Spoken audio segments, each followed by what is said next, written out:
students, parents, leaders to our 5th Louder Conversations meeting. 5th. So 5 weeks. It has been crazy long. It is a long time. But we are still excited to be able to do ministry in this new platform and different things. So we're glad you're here with us. Stick it out with us.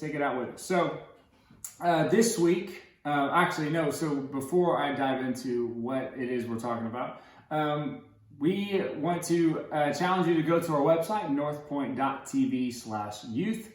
And there you'll find our teaching guide. And you also find a small group guide, discussion guide for small groups, families, whatever it is. So we'd love for you to go there and get those resources. Even go to it right now as we're talking. Click on that leader guide. It'll say podcast notes. Click that, and even follow along with us as we go through it. So just kind of interactive subtitles. Anyway, it's all there for you on our website. So today we are opening up with a conversation. We're talking about purity. Now, this is something we know, we're 1,000% sure that you've had this conversation with someone, with your parents, with your small group. You've probably had this conversation on any given Sunday. This is a big conversation that we have. We have it a lot. Well, maybe not enough, but we have it. And the reason we have this conversation is that it's so important to all age groups. So whether you're a new 7th grader, or you're a graduating senior, or you're an empty nester, it doesn't matter. This conversation is such a huge conversation to have. And we hope that we can kind of show you that. I mean, this is just a really, really good conversation to break down and get loud about. So a little roadmap for the day. What we're going to do is talk about what purity is. And then we're going to talk about what the Bible says about it. And then what do we do? What do we do with that information, and how do we move forward? So, purity. Cassidy? Yeah, so right off, let's be clear. I know that purity, usually when that topic comes up, it has something to do with waiting until you're married to have sex. And that is definitely a big part of purity. But that's not the only topic that this concept of purity covers. Purity is so much more than what you do when you're dating relationships. It has to do with who you are, what you prioritize, every action that you take in a day. Yeah. So to begin, we'll have a little analogy. Here we go. This is a glass of pure filtered water, right? This water is pure, it's clean, there's nothing else in it, just water.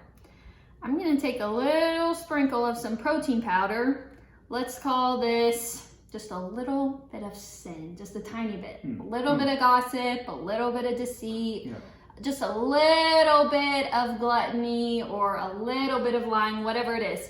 I'm gonna sprinkle that in here. It doesn't look like much, right? No. Can barely see it. Can't even see it. It's still water, right? I Still think pure. Huh. No, it's not still pure. When you add something to what is already pure, you contaminate it. This, even though it looks pretty much still like water, we all know that it is impure. Now you take even more. Oh, here we go. Now it starts getting super obvious. Oh my gosh, my hands are so shaky. Cassidy the chemist. Oh gosh, not true at all. Now we start seeing how really nasty this can get. You add more impurity, more little sins, and this is nasty. It's expired. It's expired bone broth protein. Yeah, that's some nasty stuff. So if you think that just a tiny bit of sin in your life doesn't matter, just check out this baddie. We are all like this cup without the Lord. Ugh, that is so gross. That's really gross. So, yeah, Ian's going to talk about what the Bible says about purity, but to kind of wrap up that analogy, we are called as believers to live pure lives. Obviously, we are imperfect and flawed in our human nature, and we need Jesus, who was the perfect, pure sacrifice on our behalf. But it's important to recognize that the little things that contradict God's will in our lives and our sin. Yeah. Let's just call them what they are. Yeah. Those contaminate water. It is a big deal. Even if it's a small thing, as you just saw, those small things change the nature of what is pure to make it impure. Yeah, no, that's really good. And the Bible definitely addresses this topic all over the place. In fact, if we tried to list everywhere the Bible said, everywhere the Bible talks about purity and that topic, I mean, we just wouldn't have enough time. But to just give you a little bit of insight, the words "be holy," this command to be holy, is listed over 170 times throughout the Bible, Old and New Testament. I mean, that's a crazy amount of command to be holy. And when we're talking about purity, the Bible talks about purity as well. And there should be some verses right now popping up on the screen, just kind of showing you where the Bible is talking about purity. It's important to understand this. The Bible, when it talks about holiness and it talks about purity, it's using two different words. Mm-hmm. Okay, well, we understand that these are two different vocabulary words with different meanings. But within the Bible, you'll see it's all in the same context of being set apart. That's the whole thing. We're called to be set apart. We're called to be different. Ephesians 2 even says like we're aliens to this world. We're outsiders. Like our home is somewhere else. Like we're supposed to be so different than anything else. And the Bible is saying this over 170 times to be holy, to consecrate yourselves, to be totally different, and to not allow any amounts of impurity to be with us. God says to be holy as I am holy. Like, look to me as an example. And I tell you what is not in God's cup. Right? God's glass of water, there is not sprinkles of this and that. Even minuscule amounts, there's not. It's totally pure. It's totally clean. It says, be holy as I am holy. And that's a hard goal.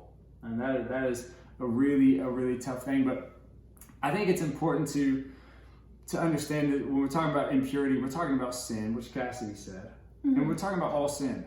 Yeah. So again, going back to this idea of we're called to live pure, and we think we have this purity talk. We think of one sin, and that's a lie. Mm-hmm. And when we talk about purity, we have to talk about all sins. This is all of it. It's all brokenness. But even on top of that, when we talk about even in Psalm 19, it says, let the words of my mouth and meditation of my heart, like this inward, like the words that I speak, let that be pleasant and pleasing. Yeah, let that be okay. Let that be like okay with the Lord. All right, so we have to even evaluate what are we saying to each other, and what's the meditation of our hearts. We have to think about, when we're talking about purity, I think it's so important to even think about stuff like not only sins, but also what are we taking in every day? What are we watching? What are we playing? What are we approving of in our hearts? You know, whether we're scrolling through social media and maybe you follow some different people that you know, maybe I shouldn't be such a big supporter of them, but I'm going to.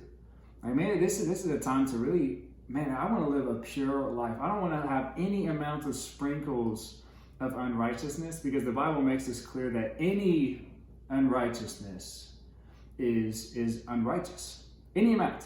Doesn't matter. Small, big, whatever. Yeah, doesn't matter. Any amount and any kind of unrighteousness. Right, we use bone broth powder, which obviously looks horrendous. Yeah, show them that as it just looks awful. But any kind. It could have been coffee. Right? It could have been, I don't know, I'm looking at our spices. It could be whatever. What spice do we have? What are spices? Cinnamon. It could have been anything, right? Any kind of unrighteousness, any kind of impurity, any kind of sin. Of action, any amount. choice. Yeah. And that can be a lot to take in, but that's the call. Yeah. That's the call. And I think it's important for us to understand when we're trying to achieve purity in our hearts, in our minds, in the words that we speak, and the things that we do, we're trying to achieve purity. This is the tough part, is that we're going to fail. Mm-hmm. Like we are going to fail. I mean, that's our human brokenness is going to fail, but Jesus has made a way. Jesus has made a way. He said, I will clean you. I will purify you. You're going to be all right. And I will take what was broken and what was dirty, and I will clean it and heal it. Mm-hmm. And so he's given us a way, but that's not something to be abused. No. It's not something to say like, I can have this little bit of sprinkle because I know I got a water filter ready to go. That's not at all what we should be doing. You know? We should be inspired to resist temptation because of Jesus' sacrifice. Like that should draw us to a desire to put all impurity aside. When you have a man who gave up everything so you could have a clean cup of water, I don't want to disregard that gift. Yeah, no, not at all. It costs too much. Yep. And with one more cup of water analogy, I'm sure you've heard this illustration before. It always sticks with me. Cass and I know this one. But say you have a cup of water, and we don't have another one. Say we do, and you have just a tiny, minuscule amount. You can't even see it. A minuscule amount of poop in that water. Just a tiny bit of poop. Would you drink it? No, I'm not gonna drink that water. It could be a tiny bit of bone broth, and I'm like, it'd be alright. I can drink that. But a tiny bit of poop? No, I'm not gonna do that. Because poop, we kind of draw that line. Like that is disgusting. There's no way. That's how God sees all of our sin. Yeah. All of it. Any kind of impurity. He's like, man, I don't care any amount. It. Yeah. I can't drink that water. There's no way that's gonna happen. And so I guess not even the takeaway of the day, but that's just an important thing that we often lose sight of. And I think maybe I'm talking too much, but I think the way we see purity and the way the Lord sees purity is different, and that's dangerous. Yeah. It's dangerous for us to walk this line of thinking, oh, this is okay, this tiny bit is okay, because it's really not that much, and it's still water, but that's not true. It's not water anymore when we've adulterated it and we've twisted it. We've added something else. And before I move on, I guess, Cass, do you have any? Yeah, just to speak to your generation specifically, you guys face a lot. You face a lot of temptation that even for Ian and I being in our early 20s, we didn't deal with. The amount of access you have to temptation on your phones. You don't even have to go looking for sin to be in front of your face all the time. So I encourage you in that access to temptation and to maybe little even bits of impurity. It's not even that maybe you're looking for bad stuff. Sometimes it's just hard to fight envy or comparison or jealousy, with all the social media stuff that we're constantly being filled with. I just encourage you, when you see anything in your life that's sprinkling even just a little bit of something that isn't what God made you for, just cut it off. He just doesn't mess around with that stuff. If it's contaminating your walk with the Lord at all, it doesn't deserve to be in your life. Jesus paid too much for us to accommodate the things that pollute us. It's not worth it. That's so good. And so I guess to wrap up and for a takeaway for you, this is exactly what Cass said. Understand that in our attempts to be pure, we're going to fail. Yeah. But Jesus is there to pick us up and to clean us, give us a new cup of water, say, go get him, champ. He's right there for us. But also understand this, and I think it's in 1 Timothy, it says flee from it. Yeah. Flee from all impurities. Flee from it. So my challenge to you this week, as you get loud and you're talking about this stuff, is to flee from those temptations, to run from them. And I'm talking like, man, if your phone is causing you to stumble, maybe it's time to separate yourself from that phone. I'm not talking about lock it up or put it in a drawer. I'm saying lock it up. Yeah, give it to someone else. Make it so inaccessible to you. Flee from it. Do whatever you can to keep your cup pure. Yeah. Whatever you possibly can. No small amounts. No big amounts, clearly, but none of it. Flee from all of it. Run from it. But understand Jesus is here for us. And he's given us a way, and he's given us a path. And we're called to be set apart. Be holy as I am holy is the command. And it's hard to live up to, but that's what we're going to do. Yeah, and you hit it too. The last thing I really have to say is that we don't do anything alone. And even though the standards are high, Jesus He bowed himself low Yeah. so that he can be with us and give us strength and give us courage. And when you do fail, you learn. And Jesus is a good teacher. He's called a teacher. He wants to show us how to overcome the temptations that we are presented with in a world that's full of sin. We are set apart, you are set apart, and you're called to be holy because Jesus is holy, but he's the one who makes you holy. We're going to be imperfect at the end of the day, but we're inspired by his holiness to walk with him and be purified by his grace and by his love. Yep. One other thing, if you're still watching this video, thank you. And if you've been keeping up with the videos the last few weeks, we just want to let you guys know that we're really thankful for you. And we understand that this is a weird time. We're trying to be adaptable. We know you are trying to be adaptable with school and work, whoever's watching this. It's tough, it's different being online, but I just want to thank you, viewer, for continuing to be a part of what's going on. We're thankful to have a church family that is continuing to stay connected even when things are kind of weird. Yep. So, praying for you.